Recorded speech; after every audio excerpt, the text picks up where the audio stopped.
हमारी एक यूनिवर्सिटी रोहतक में विजुअल आर्ट्स की एक यूनिवर्सिटी है, रामविलास जी ने हमें कहा कि इसका नाम दादा लक्ष्मीचंद जी के नाम से, हमने उसी समय स्वीकार किया, रामविलास जी उस यूनिवर्सिटी का नाम दादा लक्ष्मीचंद जी के नाम से वो यूनिवर्सिटी अब कहलाएगी।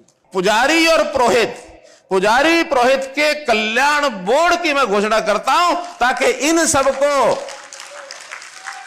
सबको उचित मानधन मिले, और उसमें भी इनका जो काम है, एक पुजारी को कुशल वर्कफोर्स, एक कुशलता के नाते, जैसे अलग अलग पे स्केल होते हैं, तो एक कुशलता के आधार पर इनका मिनिमम वेजेस, न्यूनतम आय, इसको फिक्स किया जाएगा।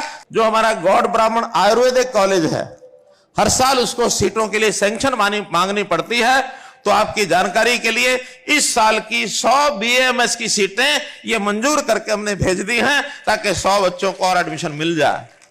और साथ ही वहां पर एमएस और एमडी की मांग है, 7 सब्जेक्ट में 5-5 सीटें, 35 एमएस एमडी की सीटें भी हम अपनी ओर से मंजूर करके केंद्र सरकार को भेज रहे हैं, ताकि तुरंत वहां से परमिशन मिले और इस बार का एमएस और एमडी का एडमिशन उन बच्चों को वहां मिल सके।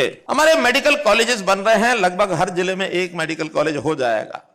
अभी कैथल मेडिकल कॉलेज की नींव ये रखी जा चुकी है, लेकिन नाम नहीं रखा था। हमने तय किया है कि कैथल मेडिकल कॉलेज का नाम भगवान परशुराम मेडिकल कॉलेज रहेगा। यह भी जानकारी आपको देनी है।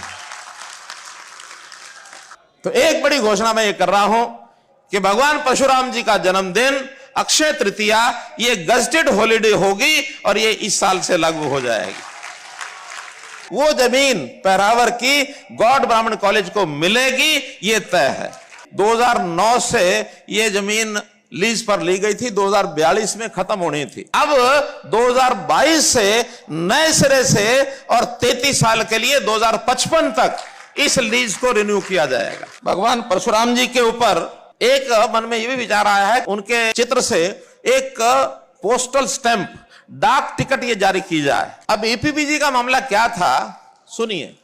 इसमें 10% का आरक्षण उन लोगों के लिए था जिनको बाकी आरक्षण कहीं नहीं मिलता। अब ये योजना पहले यहां बनी थी हरियाणा में, बाद में यही योजना केंद्र सरकार ने बना दी। नाम दूसरा था, इकोनॉमिकल वीकर सेक्शन, EWS। 10% का जो आरक्षण यहां था वही सेंटर में था। हमने वो सेंटर की जो योजना है उसी को अडॉप्ट कर लिया है, इसलिए वो 10% का आरक्षण वो जारी रहेगा, ना वो EWS हो या EPBG हो, फर्क नहीं है। अब अंतर रह गया एक कि कुछ लोगों की भर्ती हुई थी, नाम सिलेक्ट हो गए थे, उसमें से आधे से ज्यादा भर्ती को नियुक्ति पत्र मिल गए थे।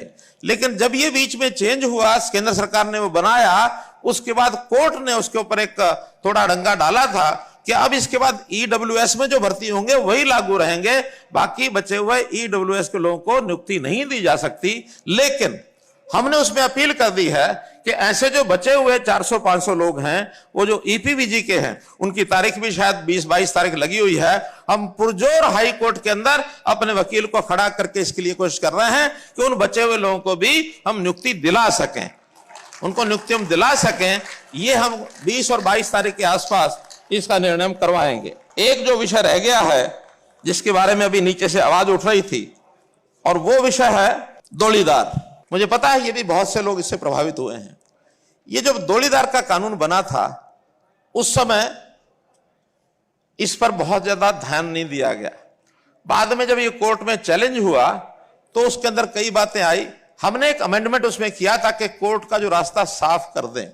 अब जो साफ हो गया है वो आपको बता रहा हूं कि इसके अंदर 2 हिस्से हैं। एक प्राइवेट जमीन जो लोगों ने अपने पंडितों को दोलीदार, भोंडीदार, जो भी कुछ नाम रखे हैं, उनको दी हुई है। एक है जो सरकारी जमीन है, पंचायती जमीन है या नगर पालिकाओं की जमीन है, वो भी उन्होंने दे दी। अब जो एक्ट बना करके केंद्र की भी मोहर उस पर लग गई है, वो अभी कुछ दिन पहले ये फैसला हो गया है कि जो प्राइवेट जमीन है लगभग 1700 कुछ एकड़ है, जो बहुत गरीब छोटे छोटे परिवारों को और मिली हुई है गांव के अंदर, वो सारी प्राइवेट जमीन का जो दोलीदार का एक्ट है वो फाइनल करके वो जमीन छूट गई, वो उनको दे दी है। जहां तक सरकारी जमीन की बात है, सरकारी जमीन में भी जो ग्रामीण क्षेत्र की जमीन है, जो पंचायतों की जमीन ग्रामीण क्षेत्र की, उसमें भी यदि मकान बनाने के लिए या खेती करने के लिए थोड़ी जमीन दी जाती है, उसका भी प्रावधान मैंने करना है, पॉलिसी बनानी है। लेकिन उनको परिवारों को भी खेती के लिए और जो मकान के लिए आवश्यक जमीन उसको छोड़ने का एक्ट भी हम बना देंगे, उसमें कहीं कोई कठिनाई नहीं आएगी। जहां तक करनाल की स्थानीय योजनाएं हैं, जैसा मैंने बताया है, अभी एक चौक का नाम फुआरा चौक, जो भाई मतीदास सतीदास छिपड़ चौक, वो हमने रख दिया है। एक जमीन का विषय आया है कि इनको कोई धर्मशाला के लिए जमीन, तो इसमें भगवान परशुराम सेवा सदन के नाम से एक 2000 मीटर का प्लॉट, ये इनको, क्योंकि वो एचएसपी का नियम है, उस नियम के आधार पर अप्लाई करेंगे तो उनको दे दिया जाएगा। तो इस प्रकार से 2000 एकड़ का ये प्लॉट, और केवल करनाल में नहीं, और भी जगह पर जहां जहां जरूरत होगी धर्मशाला के लिए आप लोग अप्लाई करेंगे, तो उसमें हम पूरी कोशिश करेंगे कि जल्दी से जल्दी वो जो नियम पॉलिसी है उसके हिसाब से ये प्लॉट दिए जाएंगे। इसी प्रकार ये जो भगवान परशुराम जी का चौक है करनाल में, उसका रेनोवेशन करना है, अपडेशन करना है, क्योंकि बहुत पुराने समय से उसका रखरखाव नहीं हुआ, उसका रखरखाव भी किया जाएगा।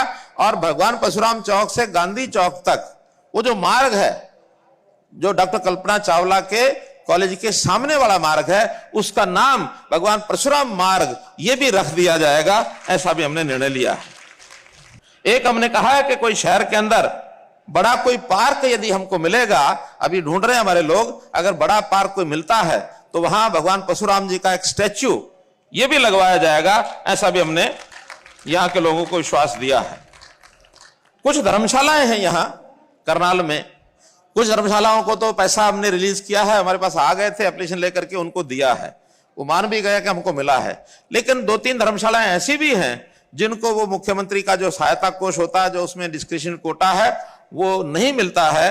तो यहाँ हमारे सुरेंद्र बड़ोता जी और बाकी संस्थाओं के जो अध्यक्ष हैं वो सब मिल करके जिनको नहीं मिला है उनकी लिस्ट मुझे तो क्या देंगे, अपने आप वो इकट्ठा करके और उसमें बांट लेंगे। 31 लाख रुपया उन धर्मशालाओं के लिए, और ये भी घोषित किया जाता है।